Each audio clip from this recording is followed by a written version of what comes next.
Well, thank you very much. I hope you enjoyed your morning tea, and what a great session we kicked off with. I walked in and I thought that this is just such a thought-provoking and challenging forum, which is exactly what it's meant to be, and I really took a lot from that first session. And I don't think the second session will be any disappointment either. For those of you who don't know me, I'm Mark Kenny, Director of the Australian Studies Institute here at ANU, and formerly, I guess I could say I'm a recovering journalist, formerly of the Sydney Morning Herald and The Age, ABC, News Corp for a time, many things in the press gallery, not so far from here. This session, of course, is, as you know, called Home Truths and Brilliant Lies. Not hard to imagine a few examples that we can apply that paradigm of thinking to. But certainly none more suitable than the voice referendum and the Australian experience of that last year. I think Julianne Schultz in the previous session made a powerful point in noting the epochal parallels between 1964 and 2024, and I suppose what you might call the mini Great Australian Silence that has followed that October 2023 referendum. We've got 4 excellent speakers who've written and thought about this whole area for a long time and been active in it. So I will introduce those, just with the sort of minor detail that we don't have one of them yet, but she will be with us soon, that being Professor Megan Davis. So I'll just go through those introductions first, and perhaps Megan will be with us by the time we get to the end of that. If not, it won't be long after that, I'm told. Megan Davis is Pro Vice-Chancellor of Society at University of New South Wales in Sydney, and she is I'm now realising I'm holding a different book from the one I annotated. She is the Balnaves Chair, that could be Balnaves Chair, I'm not sure, in Constitutional Law and Director of the Indigenous Law Centre. She's also the Whitlam Fraser Harvard Chair in Australian Studies at Harvard Law School in 2024-2025. She's, of course, globally recognised as an expert in human rights and Indigenous people's rights, and was formerly an expert and chair of the United Nations Expert Mechanism on the Rights of Indigenous Peoples in Geneva, and an expert member on and chair of the United Nations Permanent Forum on Indigenous Issues at the UN headquarters in New York. Professor Kate Fullagar is Professor of History at the Institute of Humanities and Social Sciences, Australian Catholic University. She's also Vice President of the Australian Historical Association. Her most recent book is Bennelong and Phillip, A History Unravelled in 2023. Of course, Kate specialises in the history of the 18th century world, particularly the British Empire, and many Indigenous societies it encountered.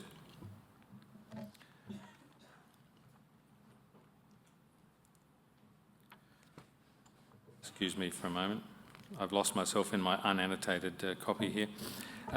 Associate Professor Shino Konishi is a Urawa historian and Associate Professor in the School of Humanities and the School of Indigenous Studies at the University of Western Australia. Her research interests include histories of exploration across cultural encounter and representations of Indigenous masculinity and labour.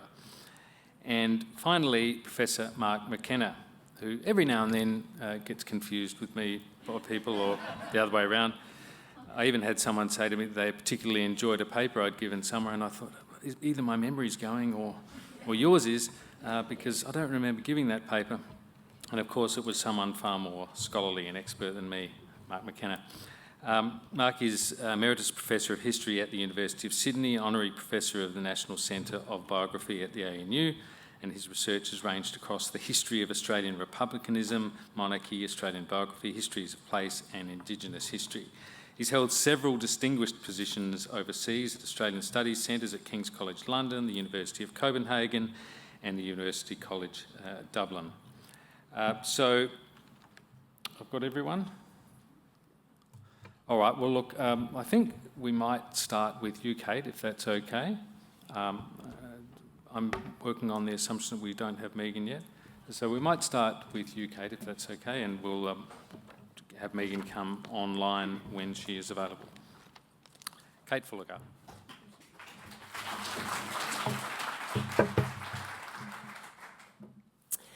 Thank you so much, Mark, and thank you to the other Mark for helping to arrange this session. I'm very pleased to be here. I'd like to pay my acknowledgements to the Ngambri people of this region and to the Ngunnawal speaking people of this gorgeous land that we're on this morning.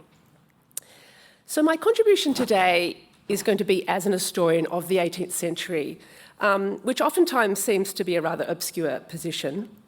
Obscure, that is, until the 26th of January every year, when everyone is suddenly a devotee of the era and will die on the hill of preserving the memory of one event that occurred during it. In my view, the 18th century also haunted the debate about the voice last year. This is because the voice sort of naturally evoked treaty, or the lack thereof, and the lack of a treaty cast back vaguely, suggestively, but rather shapelessly to what didn't happen in 1788. In my talk this morning, I'd like to spend, like us all, to spend a little bit of time in the 18th century. And I want to do so in order to get more clarity about what, in fact, did happen, why the things that didn't happen were absent, and what it might all mean today. We do so as the nation struggles to forge a pathway into a future that's positive for Indigenous citizens, with all the while the knowledge of a painful and painfully misunderstood history on our backs. So last year, as Mark suggested, I published a book called Bennelong and Phillip. And that book tried to trace a new history of these long-twinned lives as a way of reconsidering both Bennelong's supposedly tragic reputation and reconsidering Phillip's sort of consistently, perennially admired personality.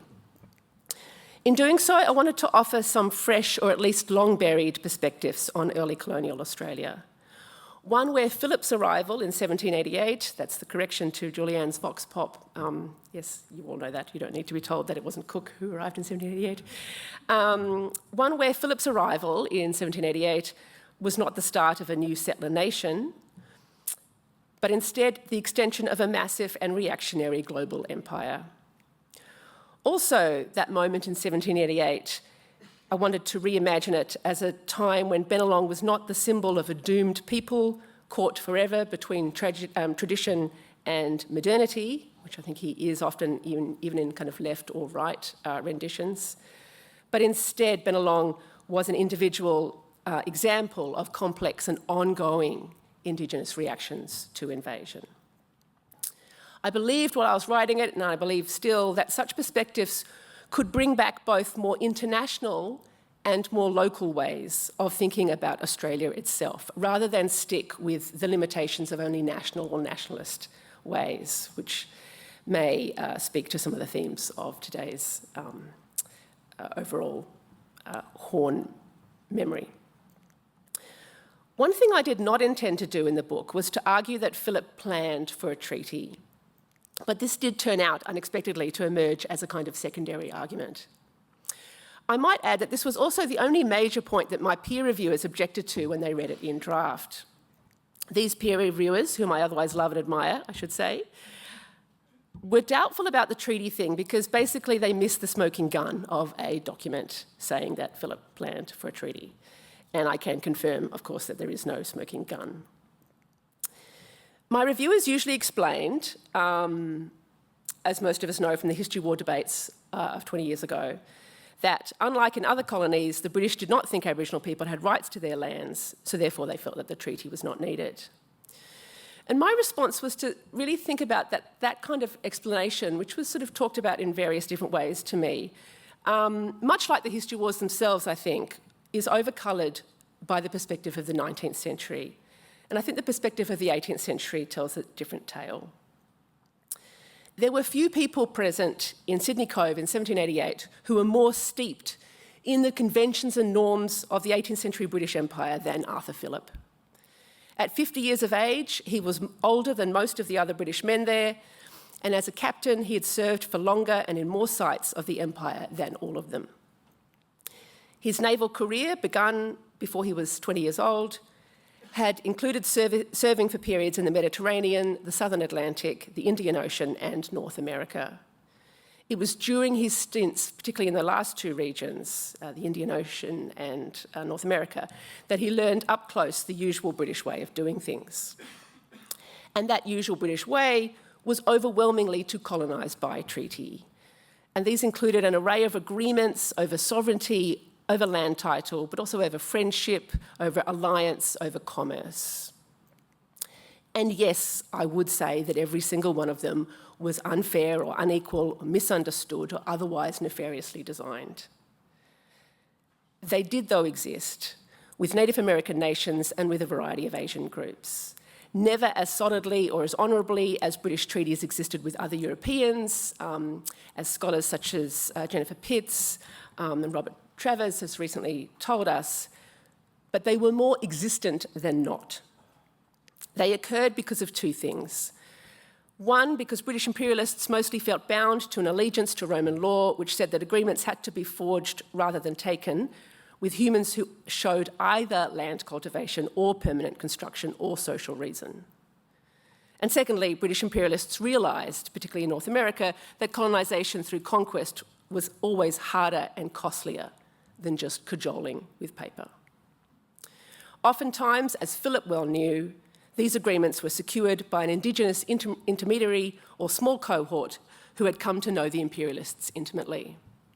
Especially through the earlier 18th century, these intermediaries were invited to London to meet the reigning sovereign, to negotiate terms again, or more likely to confirm terms already signed. My first book, The Savage Visit, was chiefly about these visiting Indigenous dignitaries. It detailed, for instance, a group of Iroquois come in 1710 to secure a treaty of military alliance. There was also a Cherokee group in 1730 come to confirm a treaty of commercial friendship, another Cherokee group to confirm a peace treaty in 1762, and so on. Each group met with the monarch, they met with officials in Whitehall, and they went on a similar itinerary around London, which included St Paul's Cathedral, the Tower Arsenal, the docks at Greenwich, and certain other key sites of might and luxury. As I said, Philip knew this because he saw the traction that such an approach had granted the British, especially in India and the North American colonies, outdoing France in this game at every turn. He almost certainly would have heard about the 1762 Cherokee visit directly. It was a kind of urban celebrity moment when Londoners vying to witness the, to them, exotic visitors, and understanding them to signal a new ascendancy for Britain in America after decades of war. When Philip was given his now famous orders to conciliate with the natives, I wager that he had 18th century precedents for treaty in mind. He saw that the Eora sustained, built and ordered their world, showing sovereignty, showing construction, showing social reason. He saw that the Eora kind of ticked these boxes in at least as real a manner as he'd seen other Indigenous groups tick those boxes in other places. Certainly, I wager that this is more likely than the idea that he had a premonition that into the 19th century, British traditions and standards would radically and unexpectedly alter. I offer a series of points to back up this claim. First of all, Philip tried multiply in his first year to broker a relationship with certain Indigenous individuals. When each single one of these failed, he resorted to kidnapping. Now, I am at pains in my book to refute the idea that Philip was some kind of peaceful humanitarian, but at the same time, it's clear that he wasn't a particularly bloodthirsty kind of man of violence. He did use violence on occasion, dramatically even, but usually he found violence to be the less effective or rational approach. When he kidnapped Arabanu in late 1788, he felt he'd run out of all other better options to start his mandated conciliation. Arabanu sadly died from the smallpox epidemic of early 89, which of course also made the local people even less interested than before in hanging out with the colonists. This meant that Philip ordered a second kidnapping, and this time famously of Bennelong and Colby. Now, most apologists for Philip like to skim over the violence of Bennelong's kidnapping, while others who seek to condemn Philip like to loiter on it. I try to argue that it was a weird act for a man like Philip. Not because he was so sweet, but because he generally considered force to be less practical than free association. With the clock ticking, however, Philip saw that needs must. Second, I want to point to the various formal humiliations, in Philip's mind at least, that he accepted in order to maintain Bennelong as his potential counterpart. These included accepting Bennelong at the governor's dining table, accepting Bennelong's defence of other Eora men when some were found to have attacked the colony, and momentously refraining from reprisals when he was fairly sure that Bennelong had helped to orchestrate his spearing at Manly Cove in 1790. In a reverse situation to the kidnappings, the apologists for Philip usually leap over these kind of peaceful examples as demonstrations of the governor's great magnanimity, and condemners of Philip usually gloss over them. Once more, though, I'd like to focus on those moments that Philip might have called humiliations that he accepted, as proof of Philip's absolute determination to keep Bennelong current for him. Without a treaty in mind, I think it's impossible to account for why Philip invited Bennelong to come to Britain with him in 1792 when he retired. I think it's just, and the common assumption in the historiography is that it's just another extension of his incredibly nice personality. I think it's just simply not deep enough to explain that. And likewise, I think it's shallow to think that Bennelong accepted the invitation solely because he was kind of a curious person. Those are the kind of themes that do seem to attach, nice guy, curious chap, when explaining that momentous trip. Philip invited him because he knew that many significant agreements in British imperial history had involved an Indigenous envoy to London. Bennelong, for his part, accepted, not obviously to be a treaty signer, but because he saw such a move as a political act, another way, like all his business with Philip, of trying to secure a voice for the Eora. Thirdly, when in Britain, Philip set Bennelong on a path that indicated an expectation that he would join the tradition of Indigenous negotiators coming to London. He outfitted Bennelong in clothes that came to something like £3,000 in today's money, in significantly better clothes, in other words, than Philip himself would have worn. Only a palace would have warranted such apparel. And Philip outlined an itinerary for Bennelong that included, and I don't think it's an accident, St Paul's Cathedral, the Tower of London, Greenwich, naval premises, as well as soldier camps, palaces, spas, and theatres. The fact that Bennelong never did meet King George III is not the only significant data point in this narrative. It does not prove that he was never intended to do so. All previous meetings between envoys and monarchs had been aided by Whitehall officials. Certainly it seems that by 1793, the officials in charge of New South Wales figured that times had now irrevocably changed. They knew that by this point New South Wales was different because the French were not going to be serious contenders with their revolution seriously underway. They knew that smallpox had done most of the offensive work that they might otherwise have faced, wiping out around 50% of the harbour population. And they knew that after the disaster of the American Revolution, Britain was now going to pursue a much harder line in imperial governance, including the standards needed for land title. These are the reasons, I think, that treaty never followed in Philip's wake. None, however, are reasons that the governor himself appreciated during his reign. In other settings than this one, where I have managed to convince some scholars of my claim, even if I didn't totally convince my peer reviewers, the next pushback I usually get is the so what line. So what if there was never a treaty? It's not like it would have made any difference. Well, the first thing I want to say in reply to that is kind of sure. I don't pretend that any document that Philip or his successor would have drawn up was going to be remotely sustainable through the decades. I'm absolutely not suggesting that First Nations peoples in Canada, New Zealand, or the United States today enjoy just conditions because they can point to some treaty making in the past. There is very, very much more in history than some legal papers that accounts for present conditions. So, yes, it's not like it would have changed Australian history wholesale. Settler colonialism is a structure, after all, that no amount of contingency can entirely unbend or undo. But since a treaty is a legal thing, a treaty passed would have framed Indigenous people always as legal entities or phenomena. In a land run theoretically by the rule of law, that is not nothing. I think it would have wiped out at least one level of discourse, one about whether Indigenous people are recognisable in the nation or not. They would have to be recognised. We would have avoided later scenarios where, for instance, Australians would be asked if Indigenous people were countable in a national counting mechanism, or, say, if Indigenous people's voices could be enshrined in our leading document. To think seriously about the greatest counterfactual in our history, the lack of a formal conciliation, is to understand how strange and odd and rare is Australia's situation. It would not naturalise the slack, but point to its very oddity. And I will wrap up there. Thank you.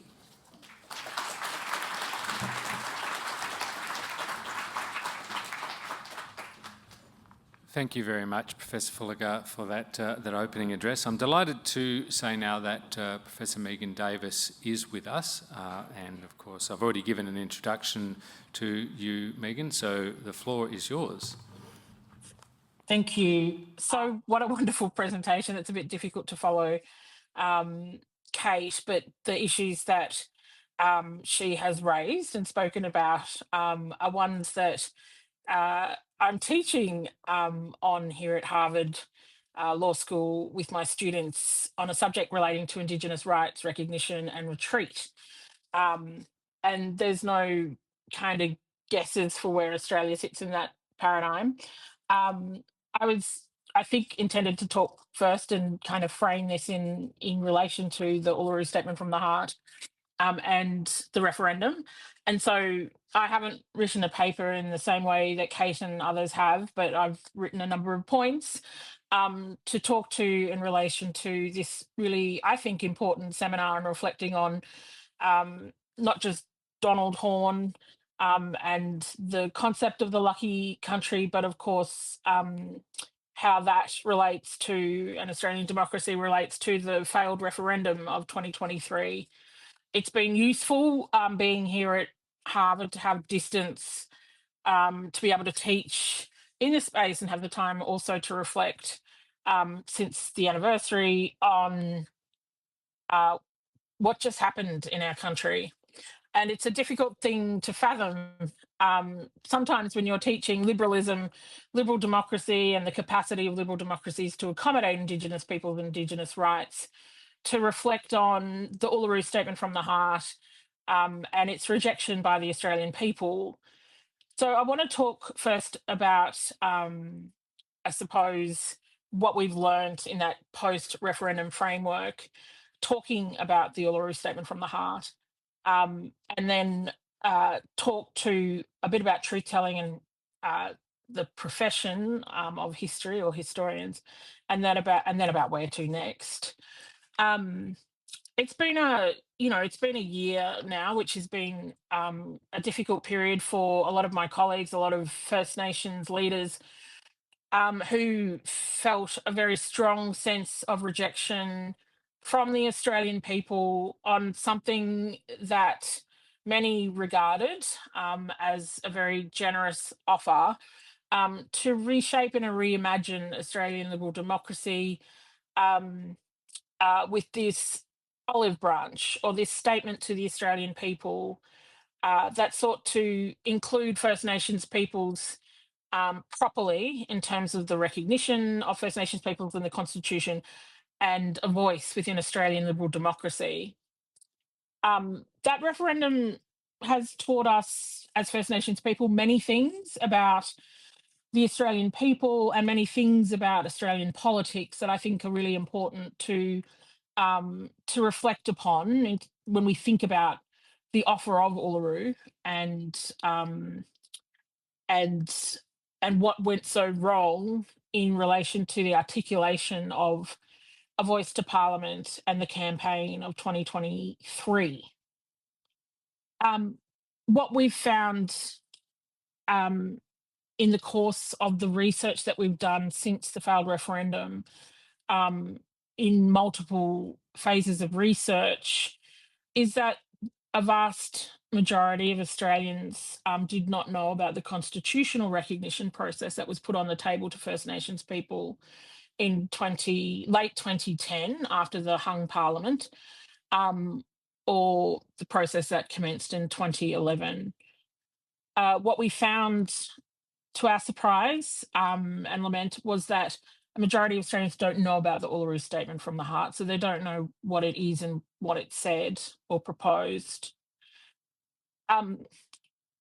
Another finding of the research that we've conducted is that many Australians did not know about the idea of the Uluru Statement and a voice to Parliament, and that work being about unity and belonging. It was about correcting the problems of the past, and the exclusion of First Nations from the Australian constitutional order, and trying to bring people together closer under a notion of dispute resolution, and then walking together.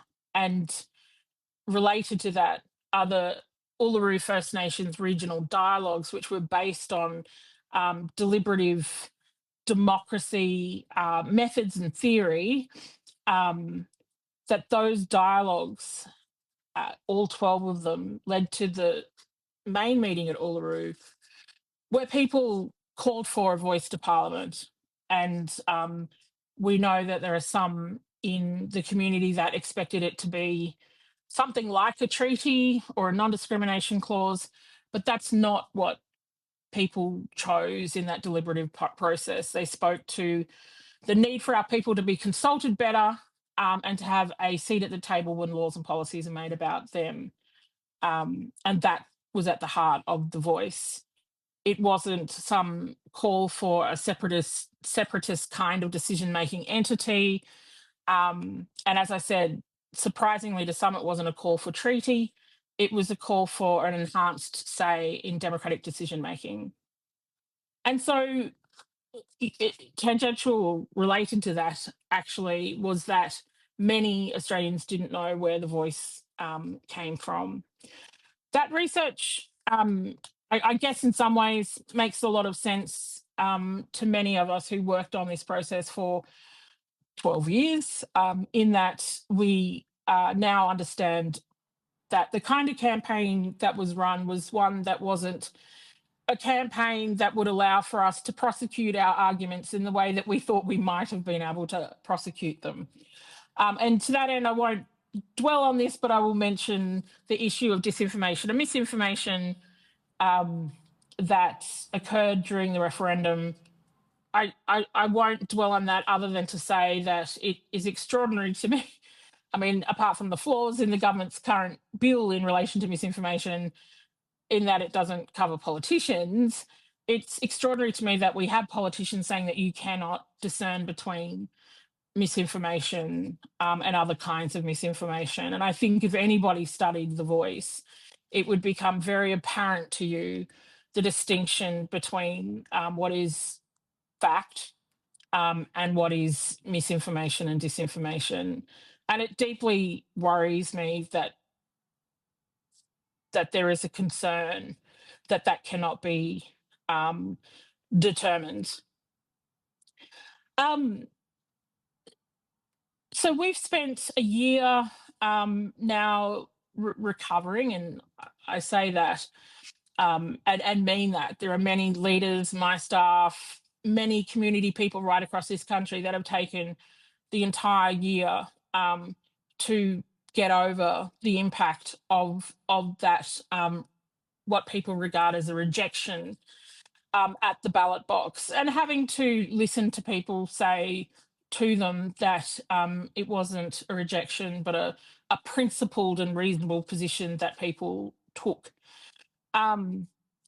So in addition to that, we, I think, welcomed the anniversary because it was the opportunity to talk about, from our perspective, what we felt across the country had happened in relation to the referendum. And there's a spectrum of responses to that, not the least being racism, but a very firm focus on the fact that misinformation and disinformation played a key role in the advocacy of the voice to Parliament to the Australian people.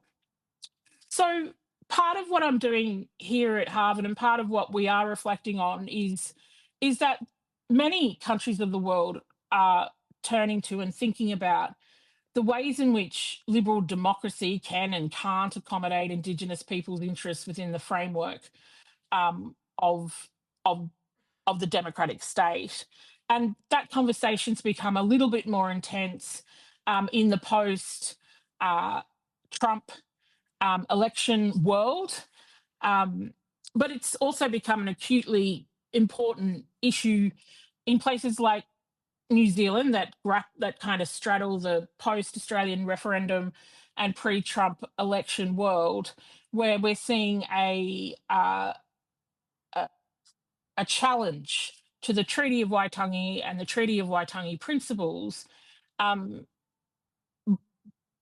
principles of which are well established in the constitutional order in New Zealand, which begs the question, if the principles underpinning the Treaty of Waitangi and the Treaty of Waitangi is vulnerable to the same kinds of attacks that have been led by David Seymour and his party, who, by the way, are underwritten by the same think tanks and the same funders that funded the Advance campaign, then there is a strong questioning around the world about how vulnerable Indigenous rights are around the world to these kinds of attacks.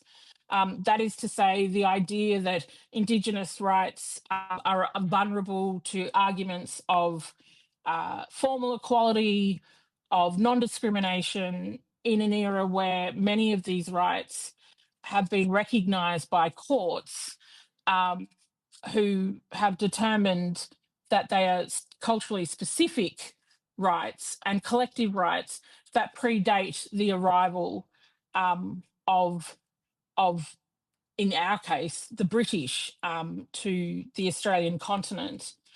And I suppose that kind of segues me, and I can see that I'm running very rapidly out of my 15 minutes, to the question of the role of truth-telling and historians in this space.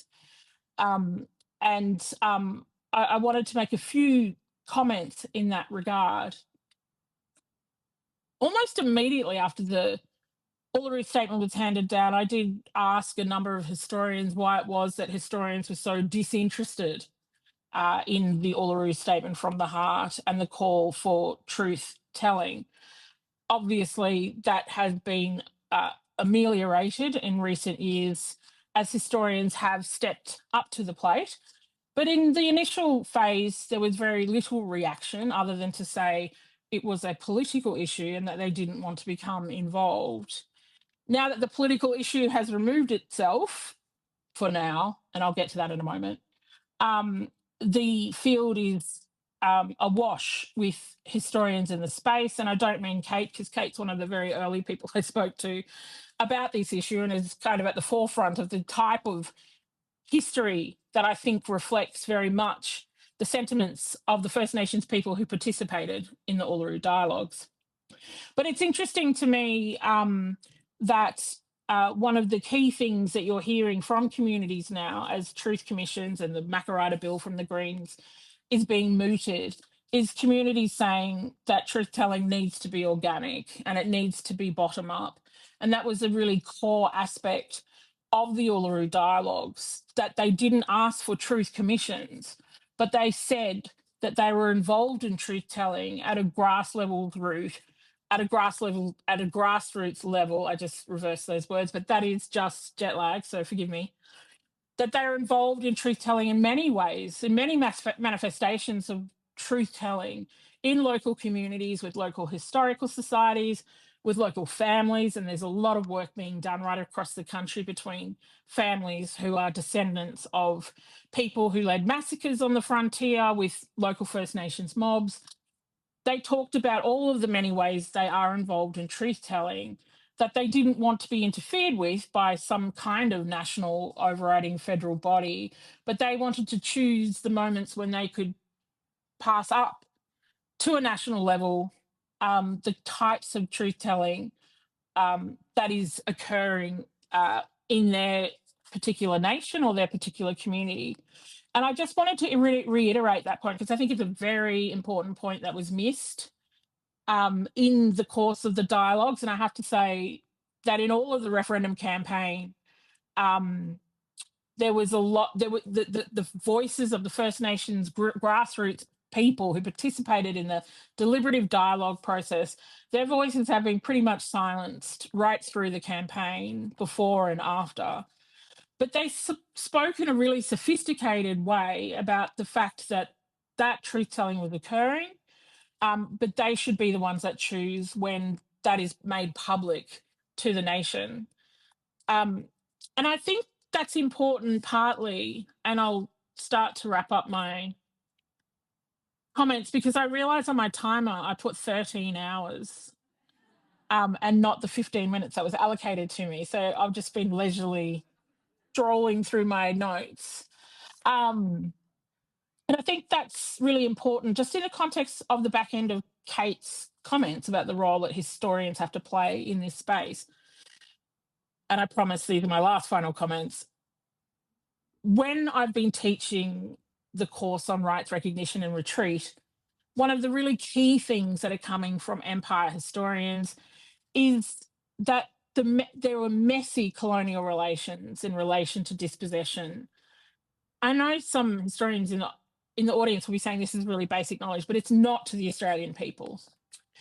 So the nature of the arrivals, the reception of British law, and the relationships with First Nations people and non-First Nations people at the frontier, at first contact, prior to protection, are really complex.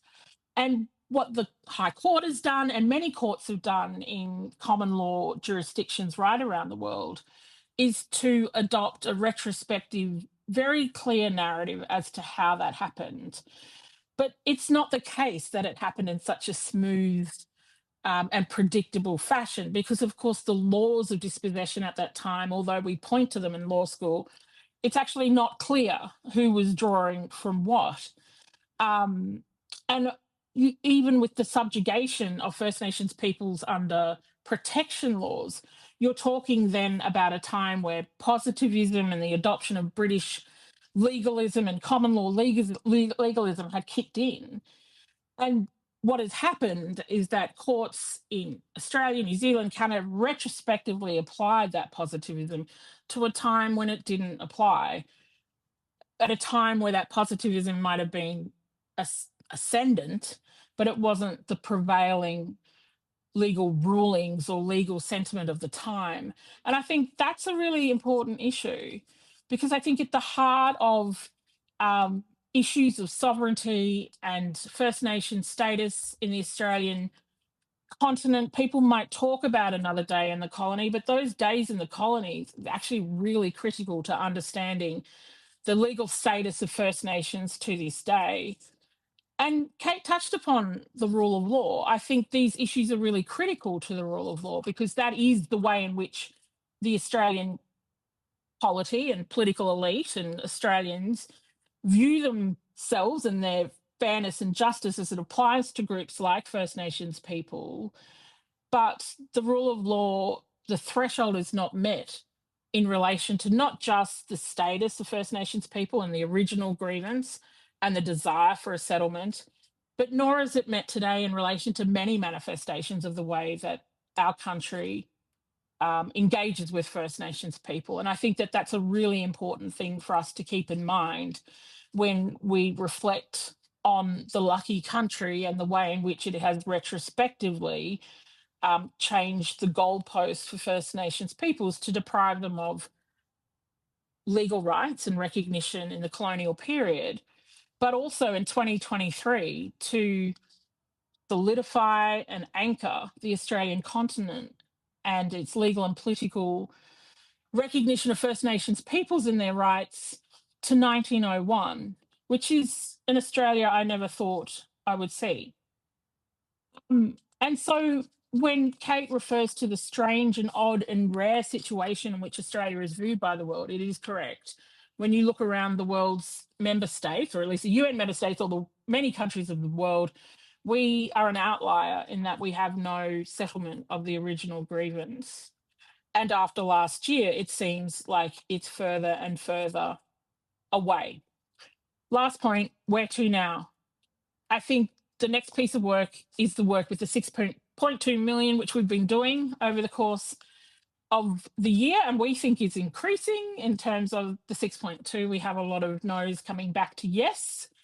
And that's important work. That work is not done politically, so we don't do it in front of the media, we don't do it in front of politicians. It is the work of Australians with Australians, and how that's done, the methodology that we adopt is something that's really important for those conversations to be held, but ones that need to be held at a grassroots, organic level with Aussies, without the prying eyes of those who would wish to do what they did with the Uluru Statement, and that is attribute ill will and bad faith to. The last comment, I know I keep saying that, I promise it's the last third comment that I will make. But I think one of the things we don't talk enough about in Australia, and it's related to what I think is, and not just me, many political philosophers in the world have made the same point about the very generous offer of First Nations people to think about the ways in which Australian democracy can be reimagined as we reflect on the intense and acute pressures and challenges that are being brought to bear in Australia. And many liberal democracies around the world, and we see that with the increasing vote from Australians for independence and not the two major parties. There was a really important set of possibilities, as Duncan Iverson, the political theorist, says, that Indigenous peoples brought into the mainstream about how we rethink the normative foundations of our liberal democracy. And my last caution is this: I was really shocked as a public lawyer, not just as an Indigenous person, but as a public lawyer, with the amount of no people. And so it's not true that we just hung out with people who thought like us. We spent a lot of time in Logan and Far North Queensland, in South Australia, and many sites where there were huge numbers of no voters. Is their lack of faith in Australia's public institutions, their lack of faith in the Australian legal and political system. We are told that Australians' faith in our system is at the lowest ever in Australian history. They kept saying to us, you can't trust them, they won't listen to you, why are you wasting your time, why set up a voice if they're not going to listen? You're wasting your time. And I would say, well, it's really hard after 30 years to get to this point where we have the opportunity of a referendum, and now you guys are telling us you can't trust the system, and we're saying we want to buy into the system. We have a problem. And it wasn't until numerous engagements with some of these no voters where they would come back and say, right, all right, well, we'll give it a go. We'll vote yes on this occasion. I mean, we obviously didn't get around to enough of the 151 electorates to have those conversations. But where we did, I was really disturbed by the huge numbers of no voters, not because they were racist, but because they have no faith in the Australian legal and political system, especially politicians and the representative system, to represent anybody's views or beliefs. And I think that's really deeply worrying when we reflect on the anniversary of the Lucky Country. And I promise I'll stop there. Thank you for listening. I don't know whether you all fell asleep. Thank you very much, Professor Megan Davis. That was an absolutely fascinating tour through some of those challenges, and I'm sure there'll be some interesting reflections when we get to the question stage. Our next speaker is Professor Shino Kanishi. Can I invite you to the lectern?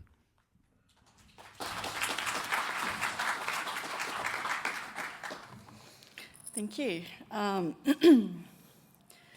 like to thank you for inviting me to speak today, and I also want to pay my respects to the Ngunnawal and Ngambri people. on whose country we meet. My talk I've changed the title to Colonial Truths, History Debates and the Referendum. I've got so many asides based on all the papers beforehand, but I'll have to try and rein it in. Since at least the 1980s, when, as most of us would remember, Indigenous activists protested the bicentenary celebrations narrative of Australia's foundations and asserted that white Australia has a black history, Aboriginal people have been calling for truth-telling about the colonial past and the enduring impacts and legacies of exclusionary and discriminatory policies and practices against Aboriginal and Torres Strait Islander people. These calls for the truth went hand in hand with demands for a treaty, a proposal which the government had briefly promised before instead turning to reconciliation. Notably, truth-telling was also considered as a key component of reconciliation, but through the seemingly less confronting means of black and white Australia coming together through sharing histories. As the Australian Declaration towards Reconciliation attested, quote, "Our nation must have the courage to own the truth, to heal the wounds of the past, so that we can move on together at peace with ourselves." While this utopian vision of reconciling through sharing histories was embraced by sympathisers and problematised by many historians, others dismissed such truth-telling as a black armband attack on the nation's British origins. And the early 2000s saw historians embroiled in the history wars, in which heated disputes about the early history of colonisation and Aboriginal land tenure erupted. More recently, scholars have clashed over the nature of pre-colonial economies and the controversial question of whether Aboriginal people in fact practiced agriculture, sparking heated arguments about the nature of Indigenous society. Aboriginal history has long been politicised, but since the early 2000s, debates about the past have been increasingly played out in the public arena, and consequently, they've become even more contentious and polarised. And I'd argue that I'm not advocating for any kind of censorship, but I would argue for historians to reflect on the work we do and the potential implications of how that will be adopted in the public and then its consequent effects on Indigenous people. In this paper, I argue that the successive skirmishes about Aboriginal history over the past 2 decades poisoned the ground for the 2023 referendum, as these acrimonious debates repeatedly breathed new life into the so-called colonial truths of terra nullius and Aboriginal backwardness. And I think the failure to have a treaty or Philip to treat with Aboriginal people has kind of led to this enduring and powerful myth of terra nullius and what that says about the nature of Indigenous society. And I want to add that this argument about the history wars and the referendum is purely based on hindsight, because I was kind of optimistically believed that Australia would come to the party and vote yes. So it's only on reflection that I kind of look at the breadcrumbs of kind of what has poisoned Australian attitudes towards Indigenous people. So this paper, I'll conclude by considering whether Reconciliation Australia's erstwhile vision of shared histories remains tenable in the wake of the failed 2023 referendum, or whether history might be used by Indigenous communities to forge different paths into the future. Okay, part 1, colonial truths and the history wars.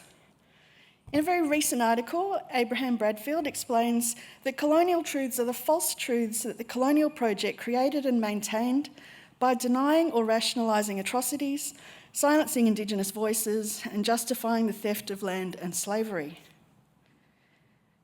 These colonial truths shaped how colonised people were ultimately known and objectified as subjects, and are reflected in a range of settler sources, which since the 1970s have been read critically by historians in order to shed light on the other side of the frontier and challenge the notion of terra nullius, importantly. However, In the early 2000s, just as Reconciliation Australia was spruiking shared histories, conservative history warrior Keith Windshuttle revived these one-sided colonial truths in order to reject the notion of Aboriginal resistance and the black armband view that he believed had become orthodoxy in academia. Tasmania's violent history had long been recognised by historians, yet despite the century-old myth that the Palawa had become extinct, Windshuttle opposed the use of terms such as genocide, extermination and extirpation on the grounds that, quote, the British colonisation of this continent was the least violent of all Europe's encounters with the New World, for their aim was only to trade useful products and demonstrate by example the benefits of the civil and polite customs of Europe.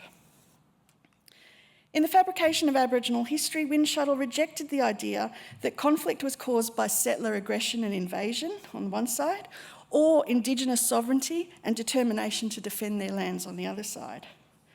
Instead, he accepted the colonial truth of terra nullius, rendering the so-called Black War as, rather than a defence of land, merely an outbreak of robbery and violence, explained by the Aboriginal desire for European goods, coupled with their adoption of, quote, senseless violence, which led them to kill any whites they found in their way. Running through a litany of the Indigenous Tasmanians' purported, quote, destructive tendencies against women in particular, Windshuttle concluded that, quote, the real tragedy of the Aborigines was not British colonisation per se, but that their society was, on the one hand, so internally dysfunctional, and on the other hand, so incompatible with the looming presence of the rest of the world. Now, these are really ugly words, but we can also remember that this image of Aboriginal dysfunction was then kind of, deployed in the 2007 Northern Territory intervention, which kind of, was a disproportionate response to crises of family violence in the Northern Territory communities. Windshuttle's desire to redeem the nation's colonial past so that Australians could be proud of their British origins was embraced by the Australian newspaper, which published extracts and ran many supportive editorials. And these spoke to an open audience who were hostile to native title, and what they saw is increasing demands from Indigenous people for autonomy and sovereignty. Windshuttle's book was widely criticised by Indigenous and non-Indigenous historians and archaeologists who countered his blunt colonial truths with meticulous and complex interpretations of the evidence and historical context. Yet these nuanced scholarly responses arguably lacked the popular traction of Windshuttle's simplistic, divisive and overtly partisan arguments, which appealed to sections of the general public who, as Anna Clark has argued, quote, felt that the history of Australian achievement wasn't simply challenged, that it had been crudely desecrated by these black armband views. Okay, I'll now move on to my second section, called The Dark Emu Debate and Fake Aborigines. So some 10 years after the history wars, Bruce Pascoe examined the history of traditional Aboriginal land management systems in his best-selling and controversial book, Dark Emu, Black Seeds, Agriculture or Accident, ?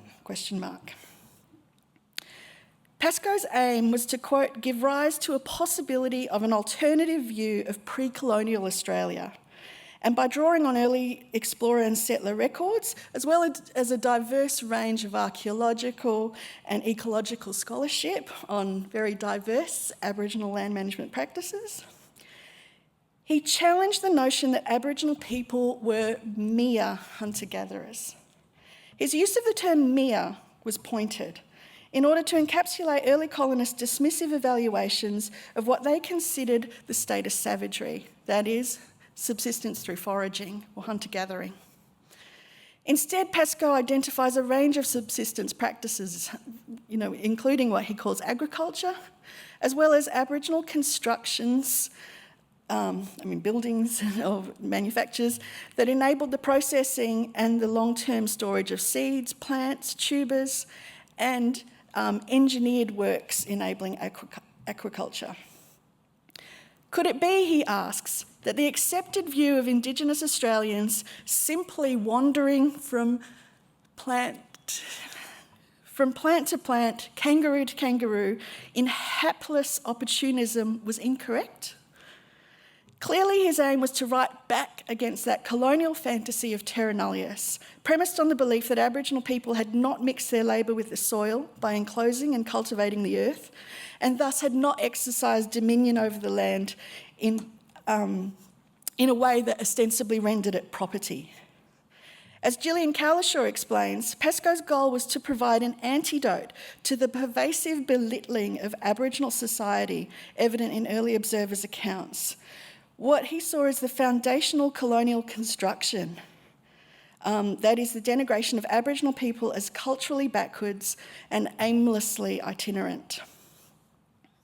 For Pascoe, correcting this colonial representation and highlighting the diversity and sophistication of Aboriginal land management practices by recasting it in terms of agriculture, perhaps even provocatively, as Richard Davis suspects, was a means to recognising Indigenous dignity.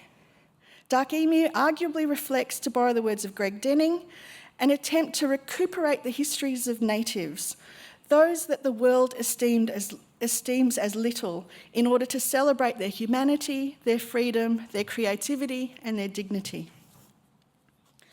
4 years later, Pascoe published a second edition with the less tentative title, Dark Emu, Aboriginal Australia and the Birth of Agriculture, as well as a children's version boldly entitled Young Dark Emu, A Truer History. These books were wildly popular, transforming many general readers' ideas about Aboriginal society in Australia's past, and have had an undeniable impact, on many Aboriginal readers. Pascoe's aim to restore Aboriginal dignity did reach its target. Sorry, I'm trying to skip over things for time. And it did reach this aim amongst some Indigenous readers. As Melissa Lukashenko argued at the time, Dark Emu countered the long-standing colonialist tropes about Aboriginal primitivity. She writes, in Dark Emu, Uncle Bruce Pascoe shows, with the backup of early white explorers, journals, and the invaluable work of Bill Gamage, that our people were the world's first farmers, first bakers, and first diplomats. Uncle Bruce shows that we were not the hunter-gatherers the world believes we were, but skillfully managed our vast estates and lived lives that were rich and sustainable and sophisticated before Christ was birthed at Bethlehem. Pascoe's increasingly explicit claim that Aboriginal people were farmers received mixed critiques from scholars, both Indigenous and non-Indigenous, who varied between considering his arguments well-intentioned but overstated, to deeming his critique of hunter-gathering as Eurocentric and a failure to acknowledge the spiritual as opposed to just economic dimensions of subsistence lifestyle. And also Indigenous scholars were platformed in The Australian and offered their very damning critiques. Hannah McGlade, for instance, wrote in The Australian that his book was misleading and offensive to Aboriginal people and culture. These criticisms led Pascoe to being pilloried by the media and by conservative politicians, who, no doubt emboldened by Aboriginal questions concerning Pascoe's self-identification as Palawa, Bunurong and Yuin, called for his books to be removed from libraries and schools. What will the children do? And even launch a police investigation into his alleged fraud. There was also a very damaging website dedicated to exposing his true genealogy. And also at the same time, there was this highlighting of polarised views within Aboriginal, public speakers and public figures, which I think also feeds into the referendum as showing a kind of divided Indigenous polity. All right, I'm going to conclude. Arguably, the debates about Pascoe and Dark Emu gave renewed currency to old colonial truths about terra nullius and the backwardness of Aboriginal society and technology. This is illustrated in denigratory online responses, asserting the backwardness of Aboriginal people. I won't go into that.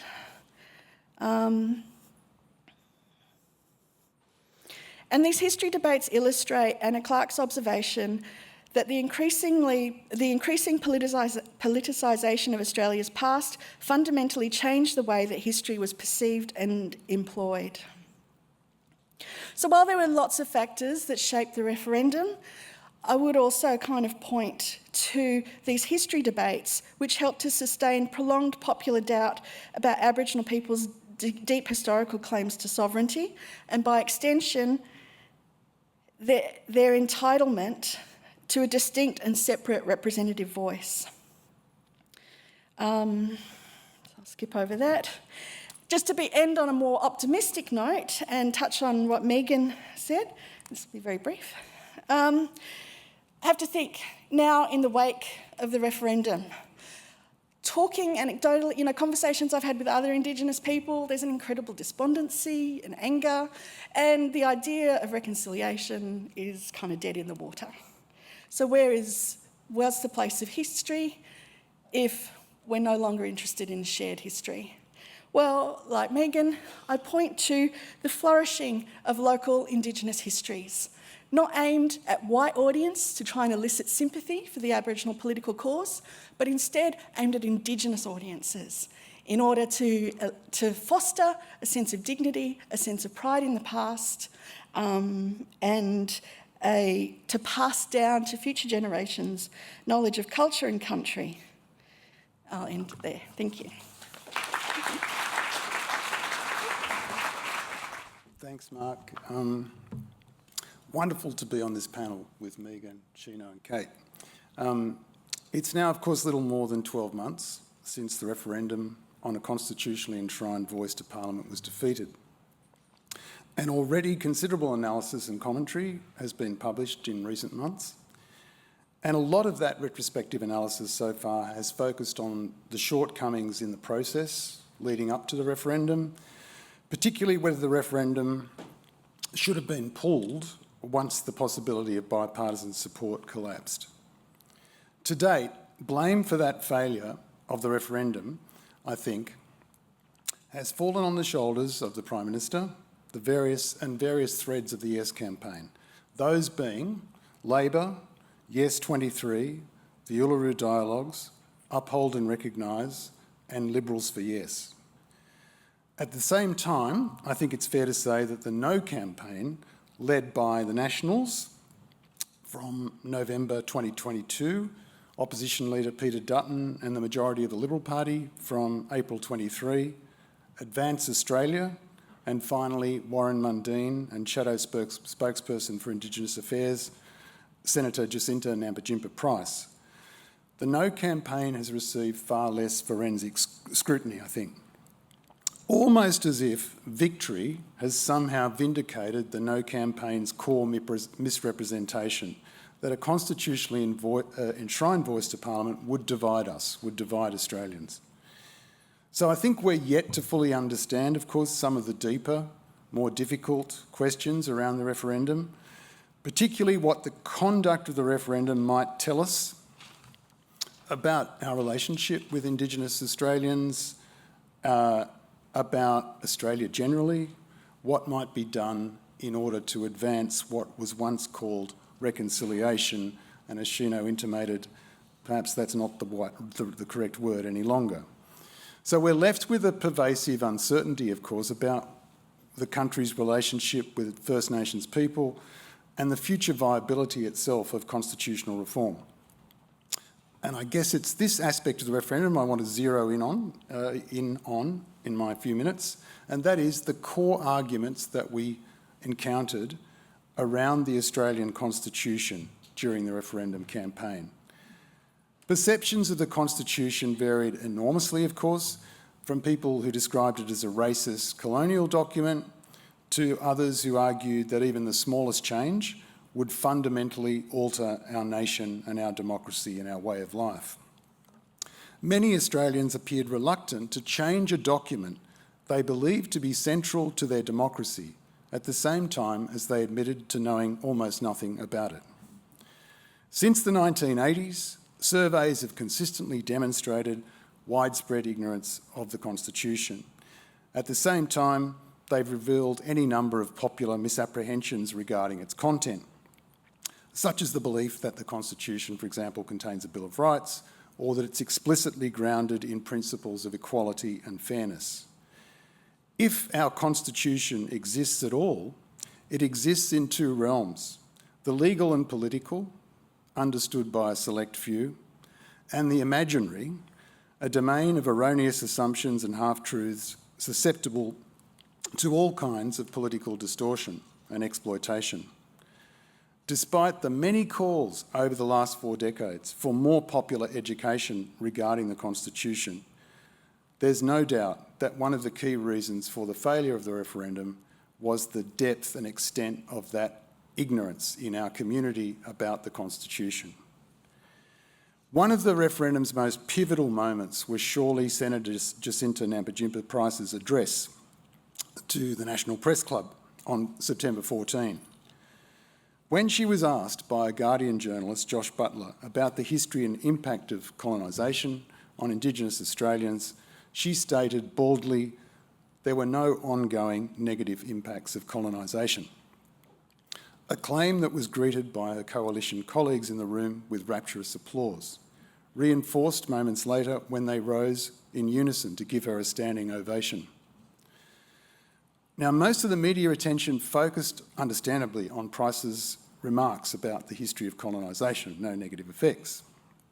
A view, of course, that was perfectly pitched to white Australians keen to avert their eyes from the brutality of the nation's foundation. But what did she say about the Constitution? The Voice, she said, is built on lies and an aggressive attempt to fracture our nation's founding document and divide the country built upon it. Our nation's rule book belongs to every Australian, and it's not a document to be taken for granted or jeopardised for the sake of a vibe. The designers of The Voice, she said, continue to push the idea that we, Aboriginal people, are different to everyone else, despite also being Australian. Now, those words were echoed repeatedly throughout the campaign by Peter Dutton, the official No case published by the Australian Electoral Commission, and throughout No campaign advertising. The Voice, said Dutton, represents the most radical change to our Constitution, our nation's rulebook, in our history. It will deliver some Australians special privileges and, memorably, re-racialise the Constitution. Some No campaign leaflets, like the one I hope you're about to see on the screen, thank you, contain photographs of the Constitution, which you'll see on the left, its pages tied with red ribbon, while an animated hand holds a pencil hovering above, looking very much like it's about to strike through the word Commonwealth. And of course, you can also see the other aspects of the scare campaign. Will Australia Day be abolished? How much will we have to pay, compensation, etc.? The Voice will cost us our values, our money, our unity. So the No campaign's arguments were predominantly built, to a large extent, on the rejection of difference. And what do I mean by that? The idea that First Nations Australians have special status because, of course, they predate the arrival of the European invasion. As former Victorian Premier Jeff Kennett argued, the idea of giving one section of our community a special place of influence discriminates against all other Australians. Now, when we remember The Voice was a proposal designed to redress historical, political and constitutional inequality, you can see how the No case flipped the entire argument. Suddenly, a proposal that's originated as an attempt to deliver fairness and justice for Aboriginal people became one that threatened fairness and equality for the non-Indigenous majority. The implication was that non-Indigenous Australians would somehow lose out, that The Voice would be unfair to them. and that they would be discriminated against and left in an unequal position. This completely inverted the argument, as if the moral thing to do was to uphold fairness and equality for the majority and vote no. And as no campaign literature incredulously claimed, voting no would prove that Australia was not a racist country. Concerns about so-called fairness and equality, I think, were in fact concerns about non-Indigenous Australia giving up its centuries-long legislative and constitutional dominance over Indigenous Australians. And the related question, who should have the right, who should have the power to initiate and promote constitutional change? The implication was not Indigenous Australians. The only recognition that this majority appeared willing to countenance was recognition on its own terms, stoking fear about dramatic change to the Constitution, the system of government, hysterical claims about compensation, losing freehold land, abolishing Australia Day, were reminiscent of the panic that followed the Mabo decision in 1992 and were inextricably linked with white Australia's long-standing fear of being exposed as illegitimate and being dispossessed. It's significant, for example, that Yes campaign research showed that the term Aboriginal and Torres Strait Islander people was more palatable to voters than First Nations, suggesting that many voters felt threatened by the idea that nations existed on this continent before Europeans arrived.